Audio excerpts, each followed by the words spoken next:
In a previous episode, we explored the nature of the false construct, the simulated reality that seems to surround us. And we explained it is a temporal AI-generated fake reality, designed to trap souls, keep them in a state of waking sleep. This artificial program is used to control the population as a way to siphon life force energy. The nefarious intent of the entire system is sinister. Just look around at the way the world is, how crazy things have become. It is a disharmonic, unpredictable, unsatisfying, and ultimately unreliable world. Therefore, it is illusion. Ask yourself, would a benevolent, loving God create such a world as this? Of course not. The one true infinite creator did not create this world.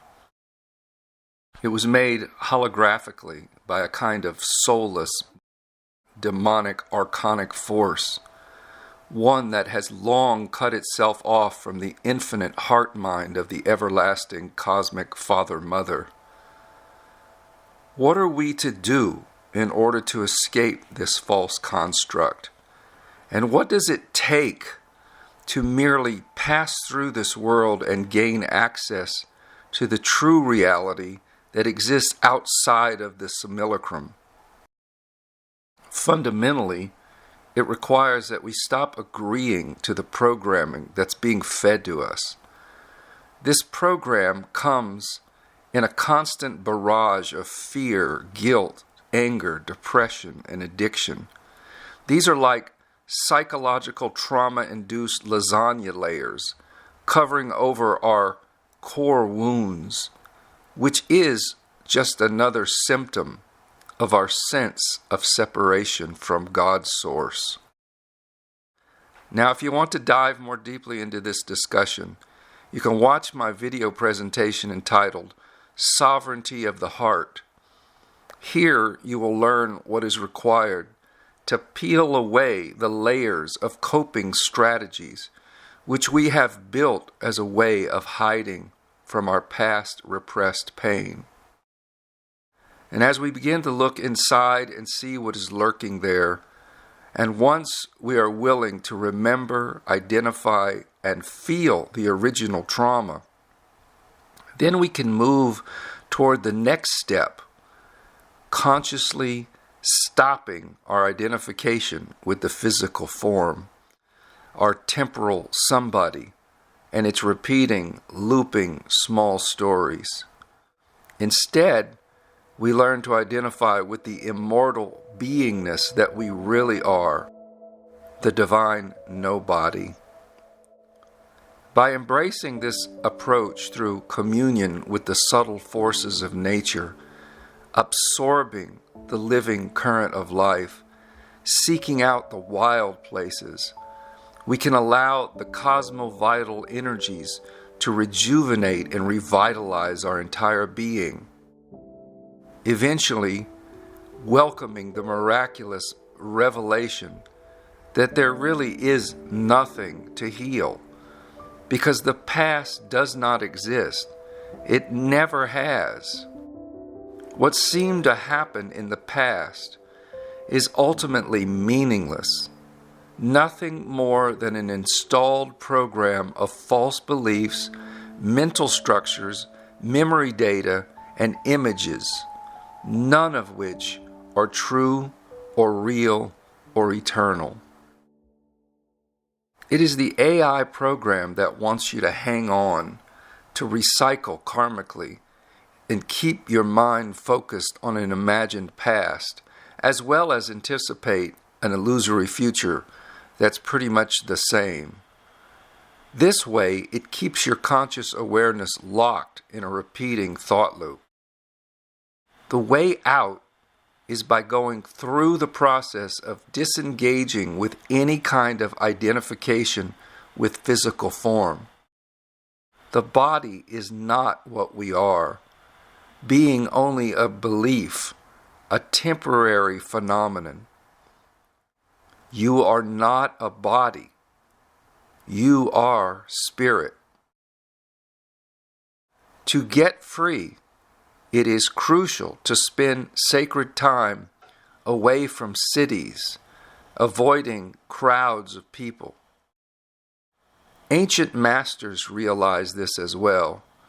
That's why they retreated into the quiet of nature, sitting in stillness and absorbing the living current of life.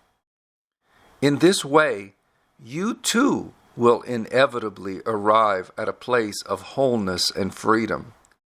Then the construct can no longer manipulate you. This is why I have recommended over and over to stop listening to bad news. Stop concentrating on that which you do not want. It is important to understand that the media, the newspapers, social media, the internet, it's all filled with reports and commentaries about one tragic failure after another. If you engage in this kind of exposure too deeply and too often, you are only giving your creative power away to a false, AI, deceitful, vengeful, and wrathful God. I've often said, most people need to feed their pig until it pops. In other words, follow what you think is important in this world until you've had enough. In this way, you eventually draw closer to truth. Remember, you are free to choose whatever you want to focus on. So let these be only the true values. True values are those things that bring you health, harmony, and happiness, whereas false values are those habits, beliefs, and pursuits that lead to disease and disharmony and fear. In this video, we're going to talk about what it means to break out of the construct.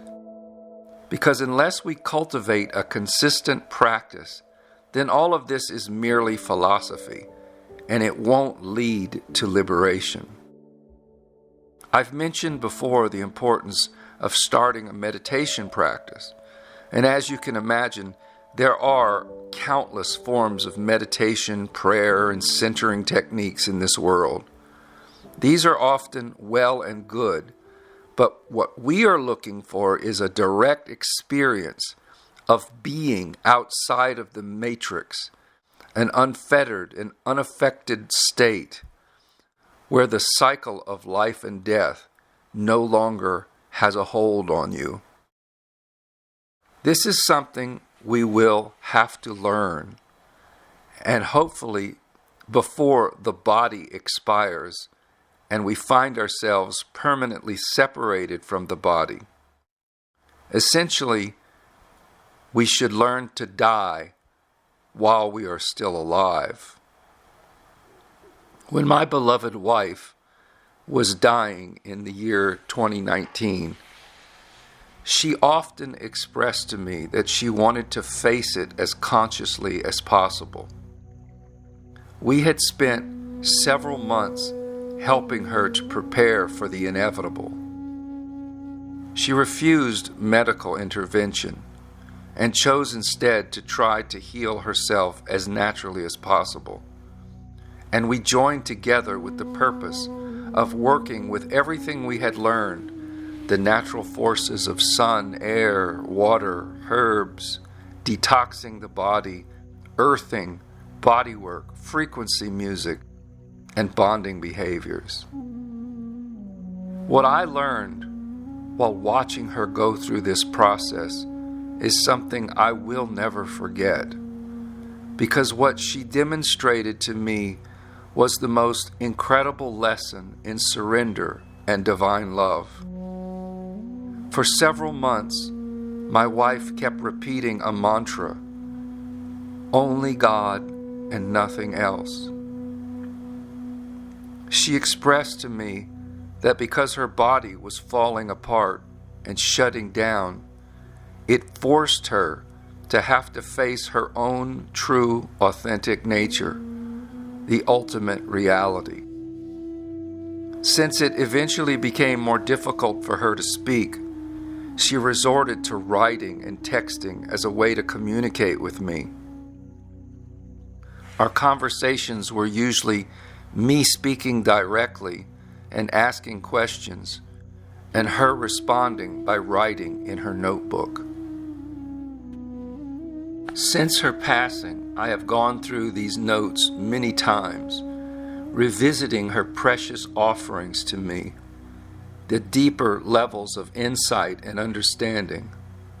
I remember at one point I asked her how she felt about dying, and she responded that she was afraid, but that she realized it was because everything was being taken away from her. Her life was being stripped piece by piece. She concluded that instead of resisting, she would watch it happen as mindfully as possible. She lost her ability to swallow, to speak. Eventually, she went blind in one eye, and her arms and legs grew weaker. She couldn't even get to the potty by herself, so I carried her. I tended to every need. We still snuggled and spent cherished time together.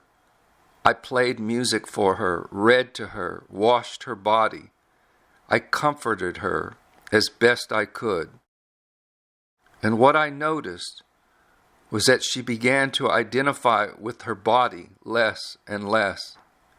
Instead, her identity became aligned with the only thing that remained, simply breathing. She revealed to me that she understood that breath is who we really are.